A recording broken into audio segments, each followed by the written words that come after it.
प्रिय श्री छात्र छात्राओं, आपको जैसा कि पूर्व से विदित है कि विश्वव्यापी जो कोरोना जो महामारी है उसको देखते हुए राज्य सरकार और उच्च शिक्षा विभाग के द्वारा आप तक ज़्यादा से ज़्यादा इसका लाभ पहुँचे, इसके लिए ऑनलाइन क्लासेस प्रारंभ की जा रही हैं। तो महाविद्यालय विभाग की भी उसमें सहमति है कि हमारे छात्र छात्राओं को इसका ज़्यादा से ज़्यादा लाभ मिले और उनका समय खराब न हो, नष्ट न हो, वो निरंतर अपना अध्ययन जारी रख सकें। इसी कड़ी में आज हम कक्षा तृतीय वर्ष यानी BA थर्ड ईयर में विशेष संस्कृत के बाद जो हमारा सिलेबस है, तो हमारे संस्कृत विषय में जो हमारा श्रीमद् भगवत गीता जो चलती है उसके बारे में हम अध्ययन करेंगे। और आप लोग, मैं समझता हूँ कि ध्यानपूर्वक आप इसमें अपना योगदान देंगे, आप समझने की कोशिश करेंगे। देखिए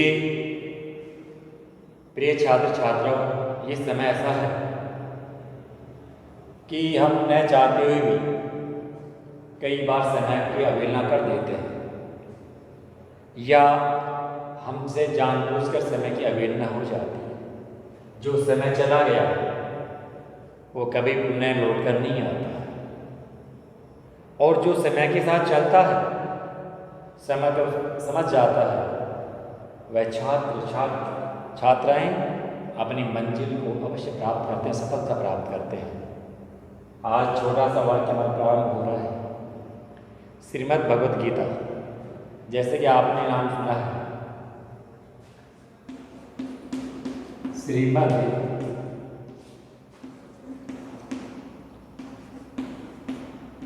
भगवत गीता। श्रीमद् भगवत गीता के बारे में आपने जब से आप में समझने और सोचने की शक्ति प्राप्त हुई है, तब से इसका नाम सुनते आ रहे हैं। ये स्वयं में भगवान श्री कृष्ण के मुखारविंद से गाई गई है। गीता क्या है? जो गाई गई है, जिसको ग्रहण किया है वही गीता है। गीता सुगीता वही गीता है, अर्थात जिसको गाया जा सके वो गीता है। ये भगवान श्री कृष्ण के मुखारविंद से गाई गई है, बताई गई है। आज छोटा सा परिचय इसके बारे में बताऊं। मैं समझता हूँ तो आपको यदि हमारा पाठ्यक्रम इसका समझ में आ गया, सब मूल भाव इसका समझ में आ गया, तो हम आगे जो हमारे प्रसंग आएंगे उनमें समझने में हमें आसानी रहेगी।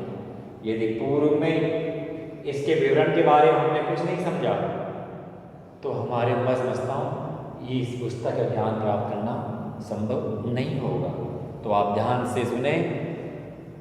श्रीमद् भगवत गीता स्वयं जो पद्मनाभ भगवान नारायण है, नारायण को भगवान श्री कृष्ण नारायण का अवतार है, भगवान श्री कृष्ण के मुखारविंद से गाई गई है। भगवान श्री कृष्ण ने स्वयं इसको रचा है, वो स्वयं नारायण का अवतार है, जो हमारे संपूर्ण विश्व में व्याप्त नारायण है। उन्होंने इस पुस्तक को लिखा है। इस पुस्तक की रचना की है गीता। गीता में ज्ञान का भंडार दिया है, वही गीता है। गीता में क्या है? जो नारायण के अवतार से बताया गया जो गीता है।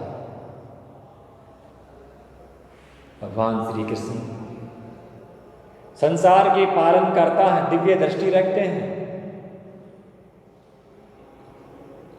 तो उन्होंने आपके लिए, पूरे संसार के कल्याण के लिए इसकी रचना की।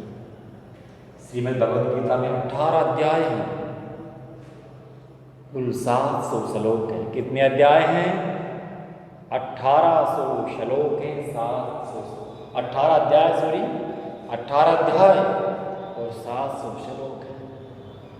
इसमें पूरे संपूर्ण पुस्तक का सार है जो भगवान श्री कृष्ण नारायण के अवतार से मुखारबिंद से इसे बताया गया है। जितनी बार इसको हम अध्ययन करेंगे, जितनी बार सुनेंगे, उतना ही उसमें नयापन आता है।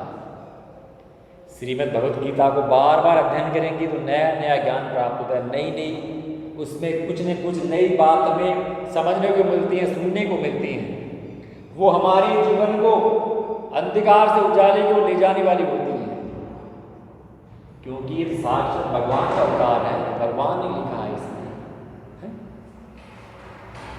शरोप निष्ठो गावो दोग्य दोग्धा गोपाल नंदन पार्थो वत्स्य सुधीर भोक्ता दुग्धम गीतामृतम भगत।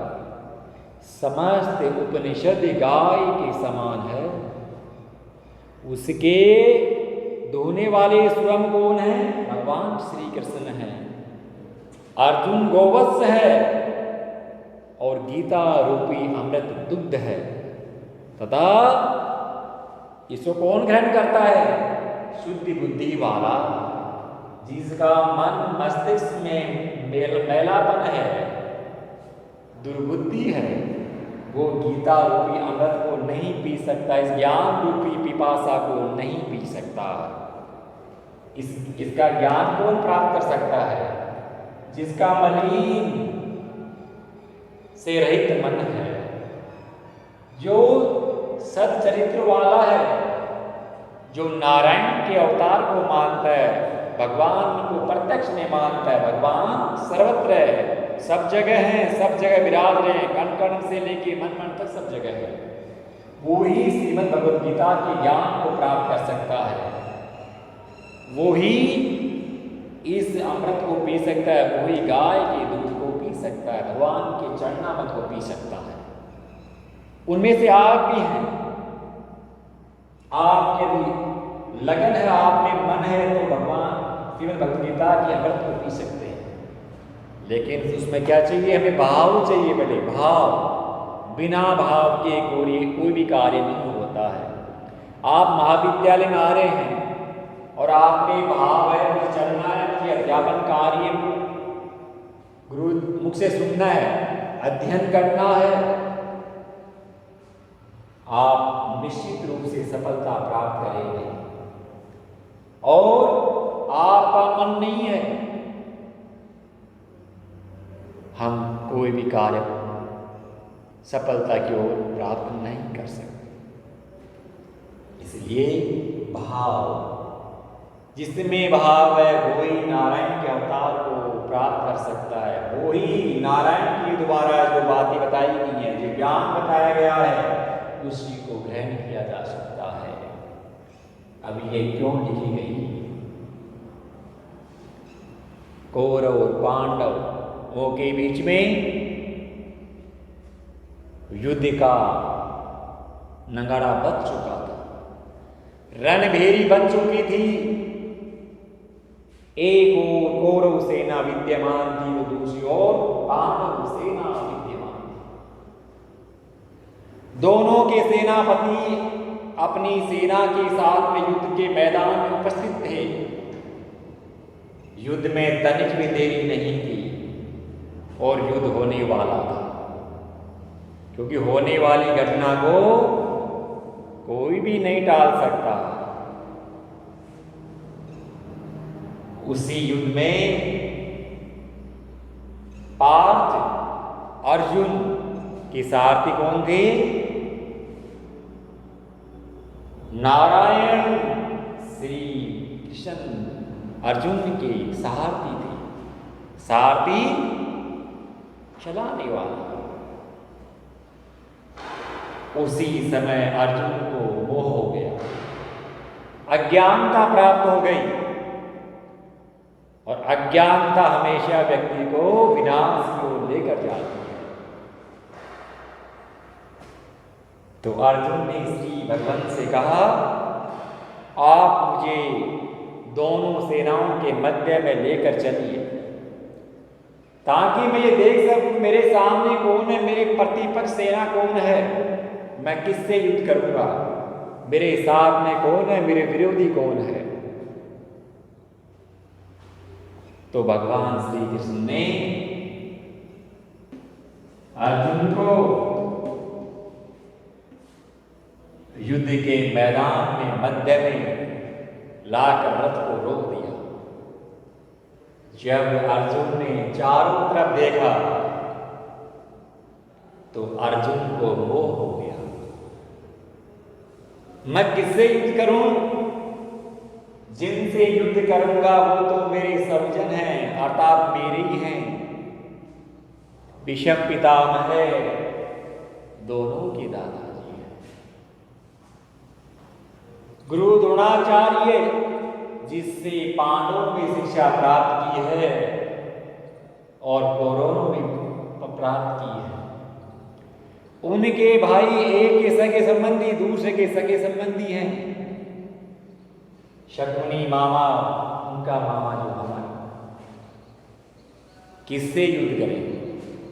अर्थात जो हमारे सामने खड़े हैं, हे मधुसूदन, वो तो मेरे हैं। यदि मैं रक्त बहाकर और राज्य जीत जाऊं और राज्य को भोगूं, इससे बड़ा तो मैं भिक्षा मांगकर ही अपना जीवन व्यतीत कर लूंगा। अर्जुन को मोह हो गया।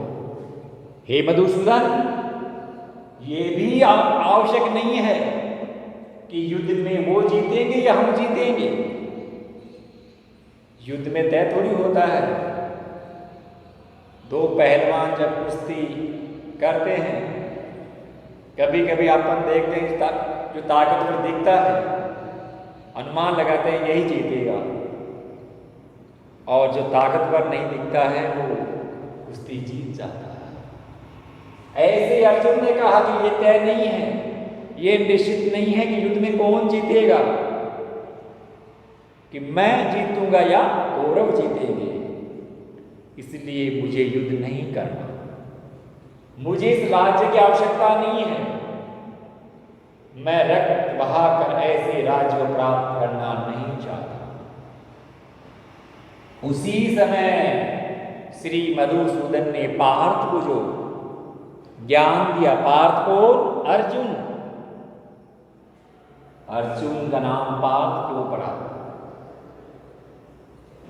अर्जुन की माता जी का दूसरा नाम क्या था? त्रिथा, इसलिए पार्थ। हे पार्थ, युद्ध करना पड़ेगा आपको। यदि युद्ध के मैदान से आप भागेंगे, आपकी जो चारों तरफ कीर्ति है, यश है, चारों तरफ आपकी कीर्ति है कि धनुर्धारी अर्जुन है, चारों तरफ आपकी प्रसिद्धि हो रही है, और आज युद्ध के मैदान से आप पीठ दिखाकर भागेंगे तो लोग आपको क्या संज्ञा देंगे? आपको कायर की संज्ञा देंगे, डरपोक बताएंगे। इसलिए युद्ध करने में ही आपका सार है। कर्म ही करो, फल की इच्छा मत करो, आसक्ति मत रखो। कर्म योग में विश्वास होना चाहिए। तेरा कर्म क्या है? ये मत देखो युद्ध में कौन जीतेगा कौन हारेगा, कौरव जीतेंगे या पांडव जीतेंगे। आपको युद्ध करना है। लेकिन अर्जुन धस से बस नहीं हुआ। उन्हें भगवान श्री कृष्ण ने समझाया, तेरा क्रमवाद में विश्वास होना चाहिए, सांख्यवाद में विश्वास होना चाहिए। कैसे? जिस प्रकार स्वप्न में देखी गई वस्तु तथा बिल की तृष्णा का जल सत्य नहीं होता है, उसी प्रकार जगत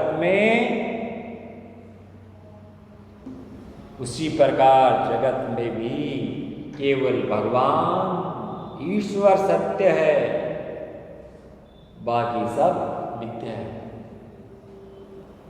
ब्रह्म सत्यम जगत मिथ्या, केवल ब्रह्म ही सत्य है, ईश्वर ही सत्य है, बाकी सब मिथ्या है, झूठ है।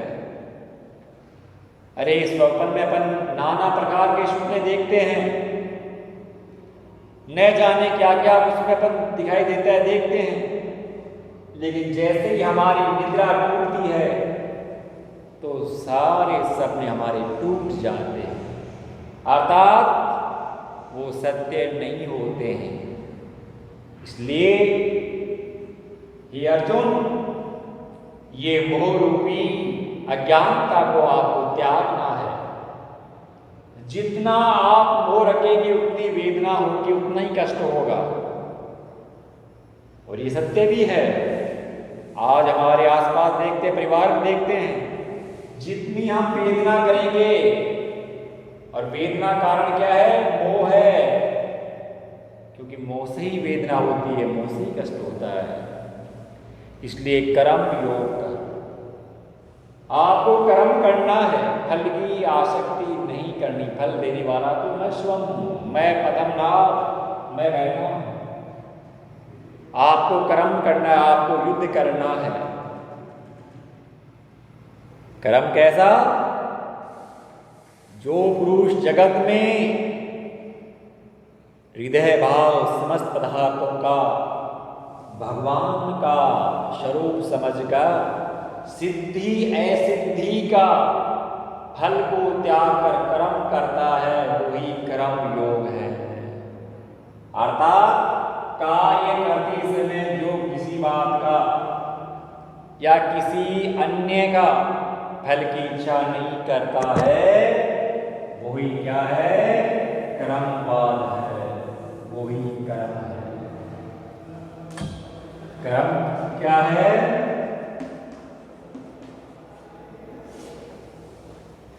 सिद्धि असिद्धि। अपने शब्दों में समय हमारे अनुकूल हो या न हो, चाहे अनुकूल है चाहे प्रतिकूल है, आपको निरंतर अध्ययन जारी रखना है। निश्चित रूप से आपको सफलता प्राप्त होगी। कोई भी आपको असफलता प्राप्त कराने वाला नहीं हो सकता। लेकिन हमें तो कर्मवाद विधान में ध्यान रखना है। हमें तो निरंतर कर्म करते रहना है, हमें फल की आशा नहीं करनी, क्योंकि फल देने वाला तो स्वयं भगवान श्री कृष्ण बैठे हैं, उनके द्वारा ही फल की प्राप्ति होती है। इसलिए हे अर्जुन, आसक्ति को त्याग कर युद्ध करना है, और उसके बाद में जो परिणाम निकलेंगे वह परिणाम तो देने वाला मैं स्वयं हूं। क्योंकि जिसके लिए आप डर रहे हो, आत्मा कैसी है? आत्मा तो अनश्वर है, आत्मा कभी भी नष्ट नहीं होती। आत्मा कभी भी नष्ट नहीं होती है, केवल शरीर का नष्ट होना होता है। आप पहले भी थे, आज भी हैं, आगे भी रहेंगे, क्योंकि जैसे ही शरीर नष्ट होने वाला होता है, आत्मा शरीर का त्याग कर देती है। इसलिए अर्जुन, किस कारण से आप में मोह उत्पन्न हो रहा है? ये मोह तो आपका नाश का कारण होगा, इसलिए मोह नहीं करना चाहिए। आपको अपना कर्म करना है, कर्म के अधीन चलना है। निरंतर जो कर्म करता है वो ही फल की प्राप्ति करता है। लेकिन आप तो पहले ही कायरों की भांति युद्ध के मैदान को छोड़कर पेड़ दिखाकर भाग रहे हैं, जो कदापि उचित नहीं है। अर्थात वो क्षत्रिय के लिए उचित ही नहीं है। क्षत्रिय धर्म क्या होता है? युद्ध के मैदान में मुकाबला करना, युद्ध करना। आपके चारों तरफ जो कीर्ति है, यश है, लोग आपकी कीर्ति यश को चार दिन गुणगान करते हैं, वो क्षण भर में नष्ट हो जाएगी।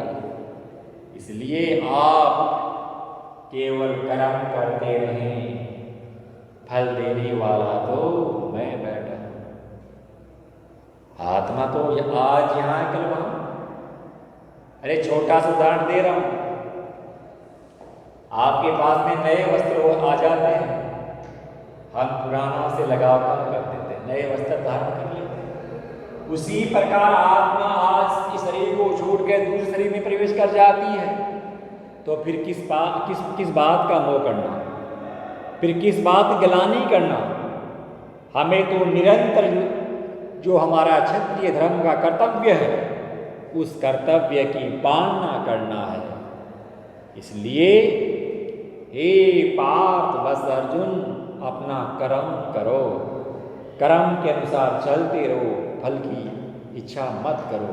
इस प्रकार श्रीमद् भगवद गीता में स्वयं पद्मनाभ भगवान नारायण के नर के जो अवतार हैं, श्री कृष्ण के मुखारविंद से ये छोटा सा प्रसंग बताया है। मैं समझता हूँ यदि हमारे छोटा सा प्रसंग आपको समझ में आ गया है, इसका परिचय समझ में आ गया है, तो पूर्ण जो हमारी पुस्तक है वो आसानी से समझ में आ जाएगी, उसमें किसी प्रकार की दिक्कत नहीं आएगी। लेकिन पहले यदि हमारे इसका प्रसंग हमारे समझ में नहीं आया तो हम कुछ भी नहीं कर सकते। हमें उसका प्रसंग समझना है, उसके बाद में। तो पुनः बोल रहा हूँ, श्रीमद् भगवद गीता में कितने अध्याय हैं? 18 अध्याय है। किसने लिखा है?